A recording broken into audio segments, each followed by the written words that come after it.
Hi there, I'm Andy from Relics. I hope you're both well. Today I'm going to restore my beautiful 1984 Kramer Baretta to its former glory and surprise you with a fact.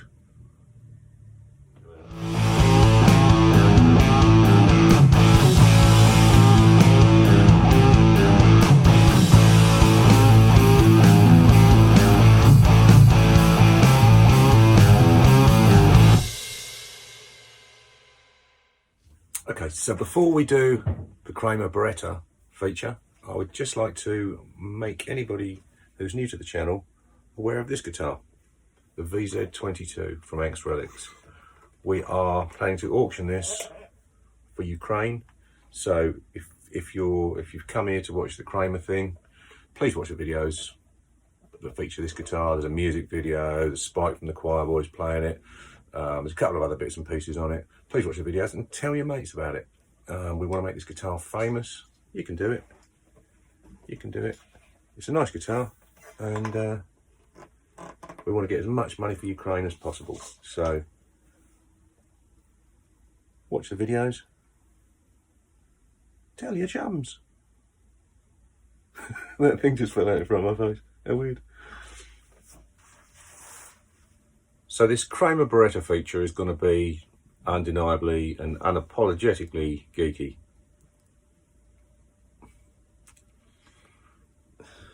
So it's quite a long story, but I'm going to try to keep it as short as possible. In 1984, this Kramer Baretta was built. I bought it 31st of August 1985. The warranty card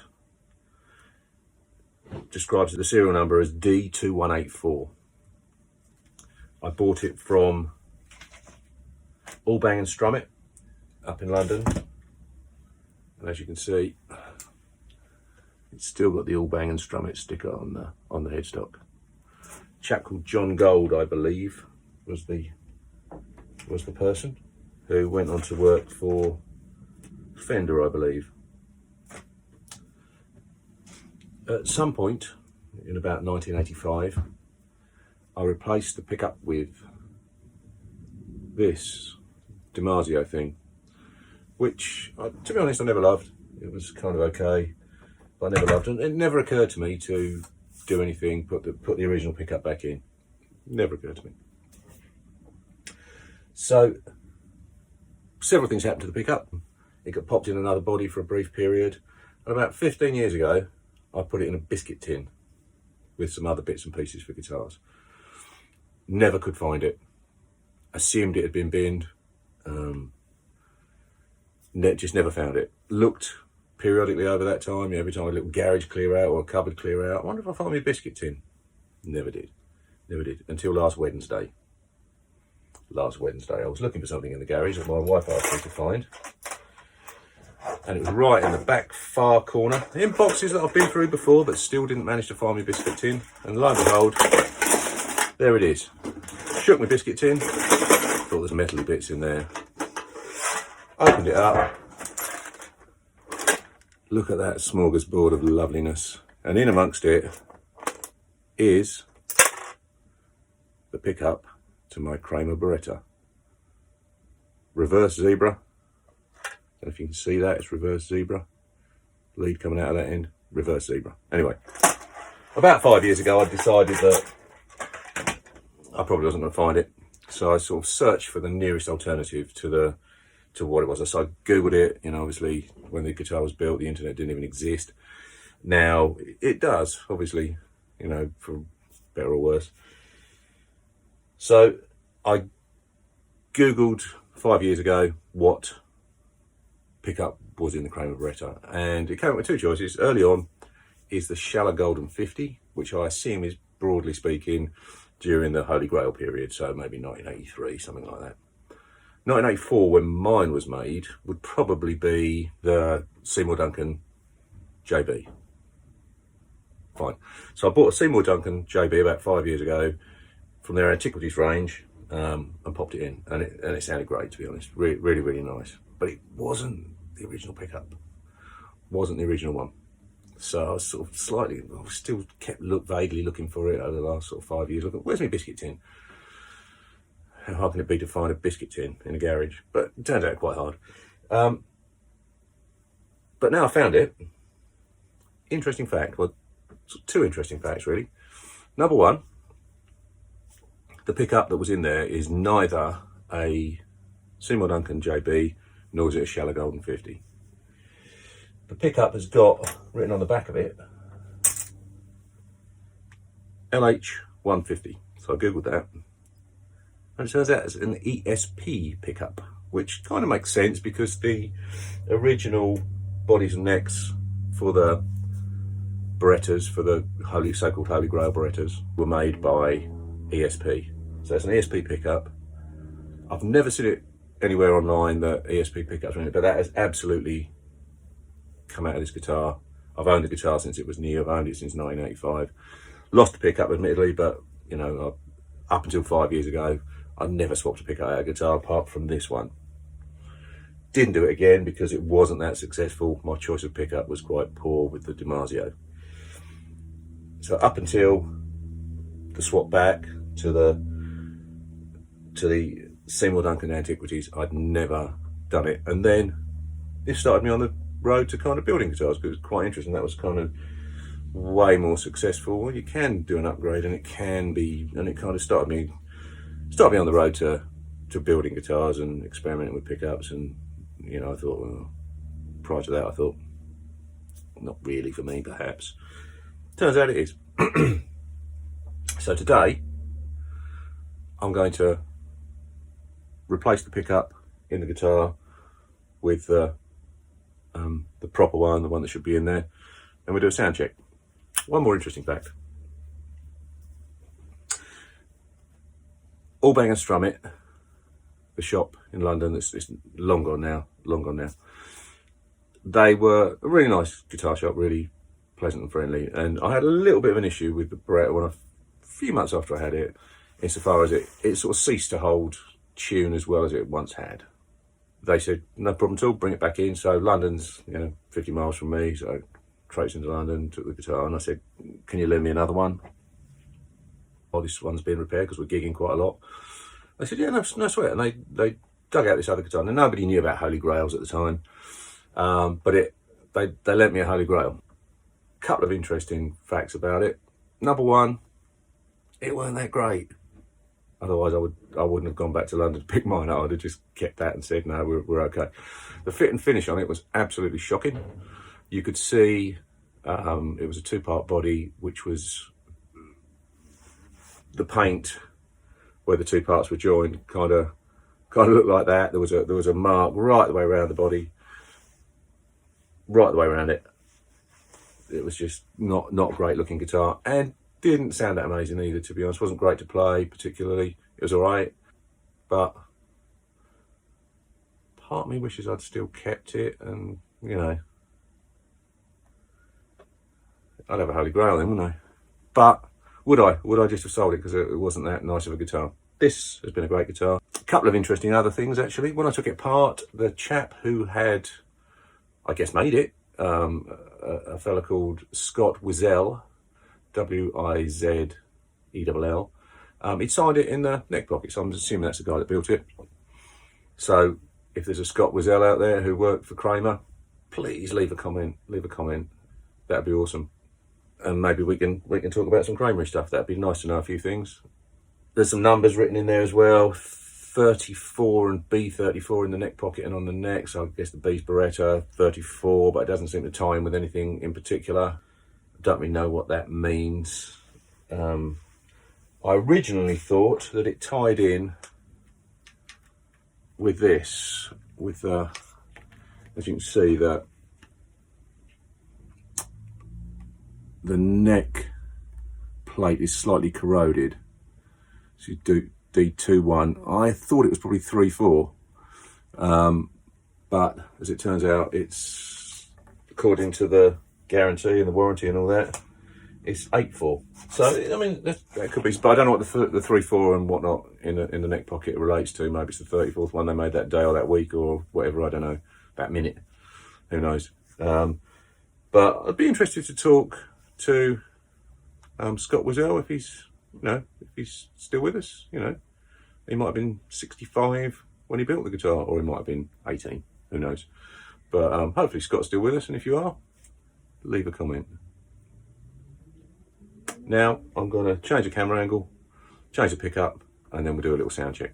Okay, so if you're going to change a pickup, you need to gather a few things around you. Soldering iron, obviously. Solder. Maybe a bit of flux. Solder sucker. Little screwdriver. And the first thing I'm going to do is desolder the pickup. I'm going to take the strings off and various different bits and pieces, but I'm going to desolder the pickup first. That way I can then take the strings off and do all the bits and pieces. So I'm going to change the camera angle again, and then we'll go for it.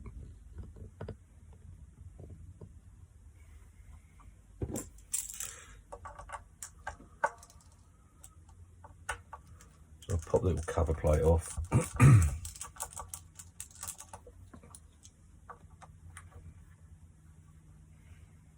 And pop the screws somewhere safe. Saves hunting from later.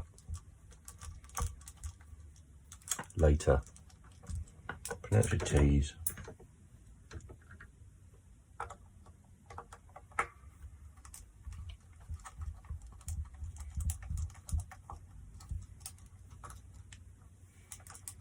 Try and get it so you can see it. Not that not that unscrewing a cover plate is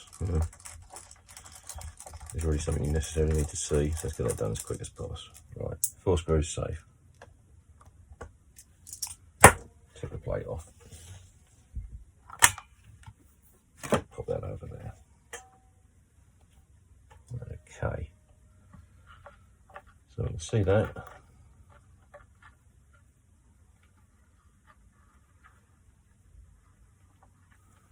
See all that in there? Probably can. So I can see that. So we need to just desolder that from there. Got the usual things you would expect to have on there. It's all soldered to the back of all the earths are soldered to the back of the pot. And we've got an earth going off to the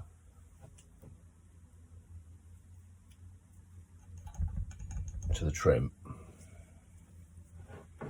So put a bit of solder on there, put a bit of flux.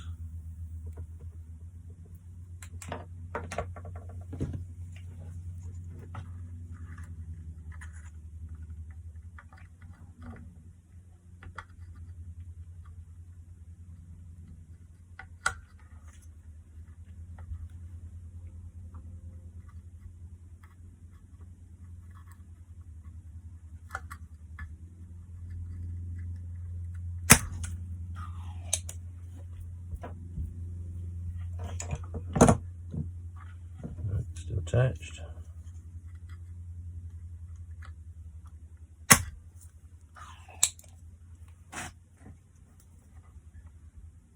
Still attached.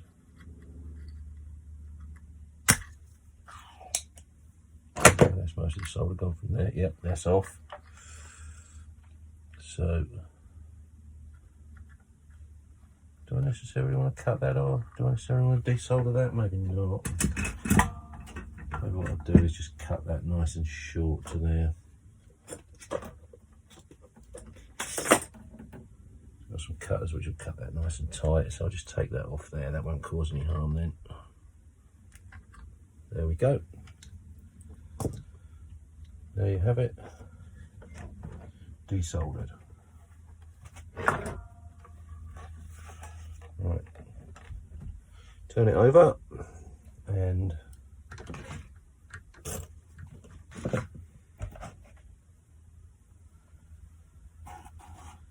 my goodness me, what have I done with the Allen keys?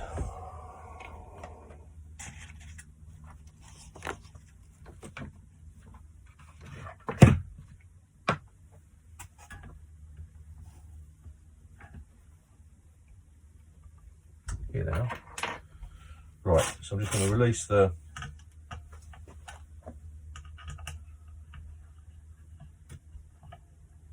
replace these. Because it's all set up, it's set up as a floating trem. I'm not going to change the strings at this point. There's not really any need. They haven't been on that long. About 5 years, which for me isn't that long, to be fair. Don't use the guitar that much, so I've got my 3 bits, my 3 locking nuts.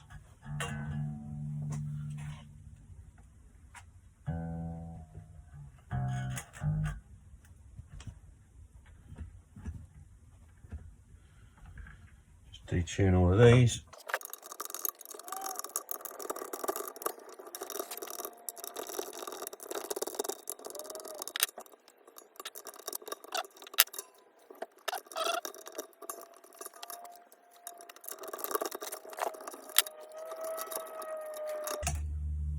Okay, that's all the strings off. So if we pop the pickup ring off,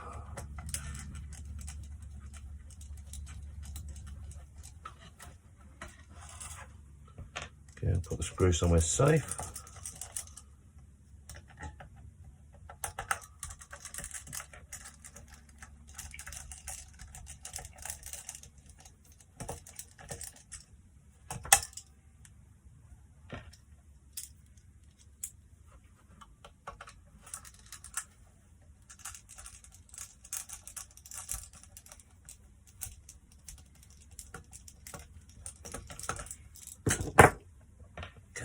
Carefully pop this up.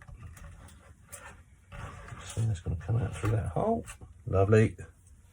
Okay, we're going to use the same pickup ring for this, because it's the original one off the guitar. So keep that all nice and lovely.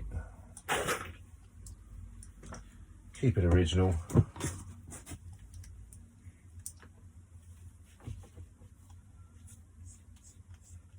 What's it going to sound like?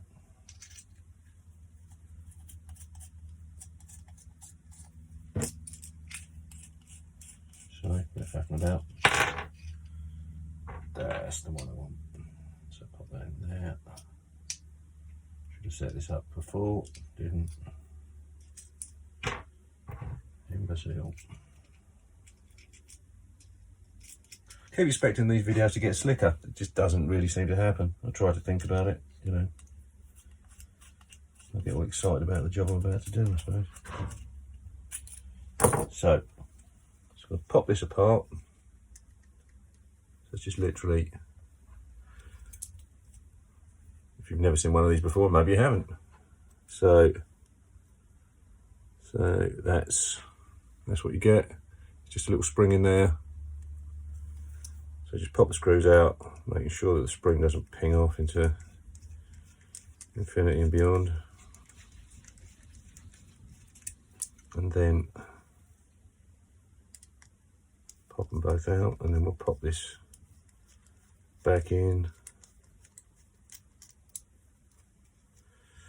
Pop the new pickup in here, or the old pickup, the original pickup, however you like to think of it. And put this one back in its little antiquities bag in a minute, because that's lovely. Okay, so that's going to go that way. This is handed, because obviously if you look on the end you can see it's angled, so that's handed. This is always a bit fiddly, this bit, but hopefully it'll be all right. Oh, no.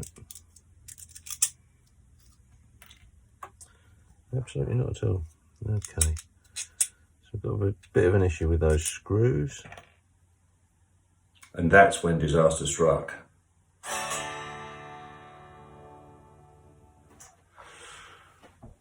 The fixing holes in the pickup were larger than normal.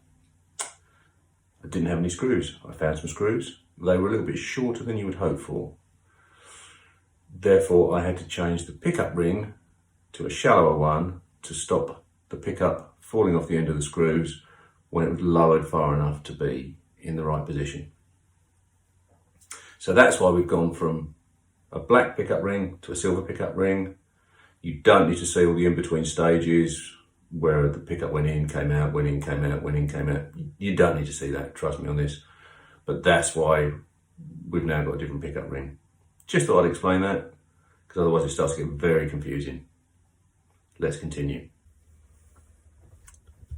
Okay, so I have found a suitable, shallower pickup ring. It's not ideal, but I can always change this later on, and the point of it is to get the sound back to where it should be. I can always stick a different pickup ring in there. Now I can see, oh.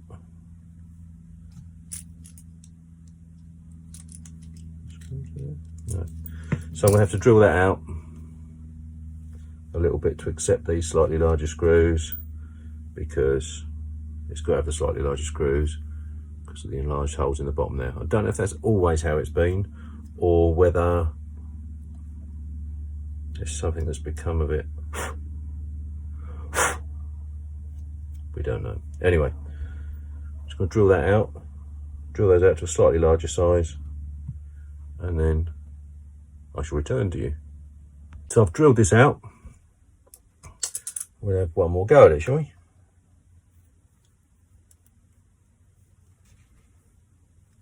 Okay.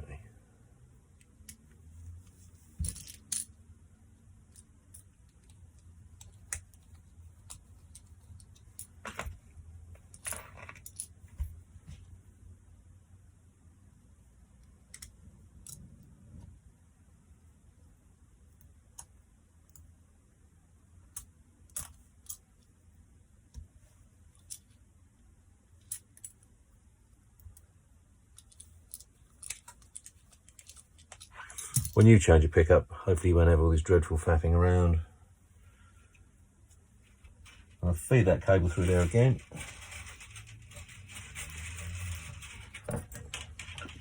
That's it. And drop this back down into position.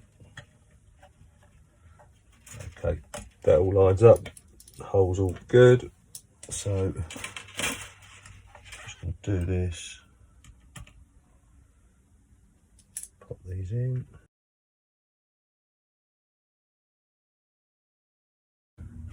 Let's just see how those strings are sitting above there. How's that looking?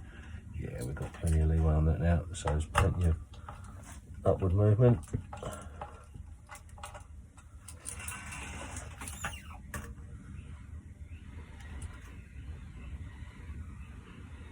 Yeah, so that's kind of sit like that a little bit. How's that on the higher string? i.e. sit like that.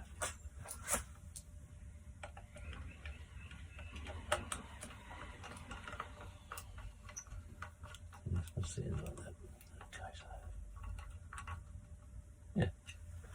So I think that as a, whether you like the silver colour or whether you don't, I think that's going to work. So that's good.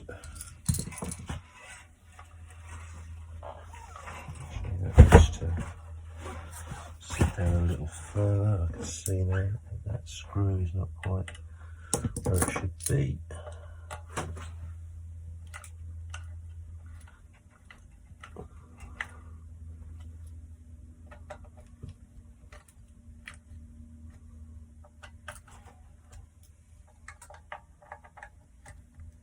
Okay, that's it. Obviously, as it's a shallower thing, the screws have to go in a little bit deeper than they were before. Okay, so what we're going to do with this, you can see we've got braid on the outside there. So we're going to get a little screwdriver, littlest flat screwdriver we can get. We're going to open that braid up a little bit to pull that cable out. We don't want too much, but we want a little bit. So we're opening, get ourselves in and basically sort of splitting that braid up. without breaking it any more than we have to. Get that over like that. Okay.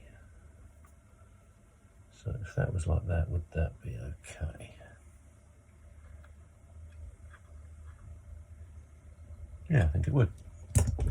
Okay, so we're going to strip the end of the live cable.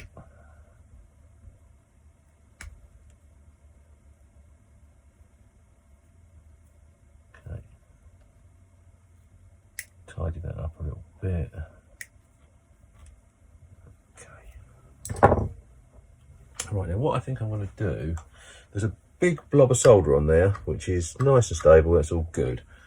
But I think we're going to struggle to actually get fixed to that without a soldering iron 10 times the size. So what I'm going to do is rough up the back of this pot in a position next to that. Just rough that up a little bit. Just with a file to give it. So that way, when you start to apply solder to it, it will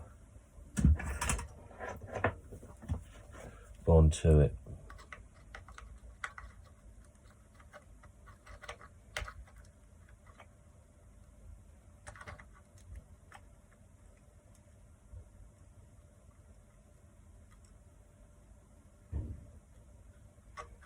Okay, you see it's flowing quite nicely onto there. I'll show you that close up, you'll be able to see. I'm just talking really, so see on there, that sort of, that flowed quite nicely, and we've got a nice sort of shiny thing, so we can solder to that quite well, I think. So what we're going to do is pre-tin two parts of our cable, so our sheath and so our sheath there, we're going to pre-tin that.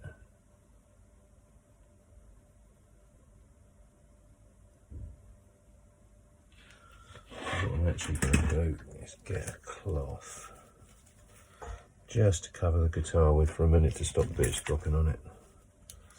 Bits of hot solder. Okay.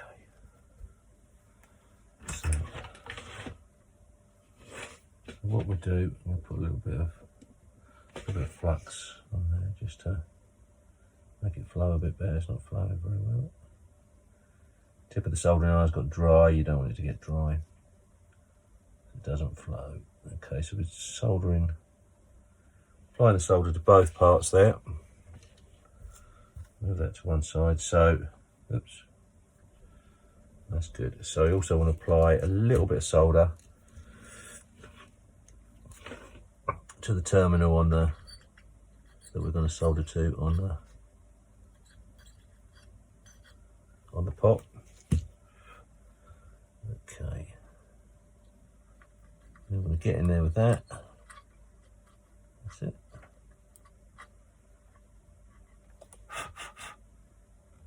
Yep, that looks good. So make sure that nothing can short down to anything else if it moves. So I'm going to hold that across there, like, I don't know how well you can see that, but basically I'm sort of putting the sheath fairly tight so that if the cable moves in there, it can't short down to anything else.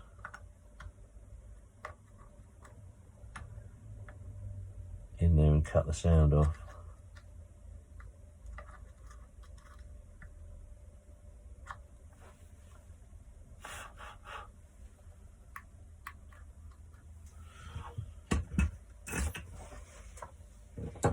Okay, it doesn't hurt just to have a little, when you're soldering on something like that, doesn't it, just have a little flick of that just to make sure that's nicely on there, which it is. So quite content with that.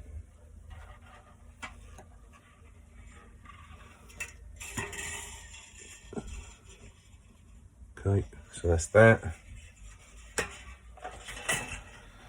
So all that remains to do now is put the cover on and string it up. So I think you're probably okay with that, and I'll come back to you when it's strung up, tuned and ready to go.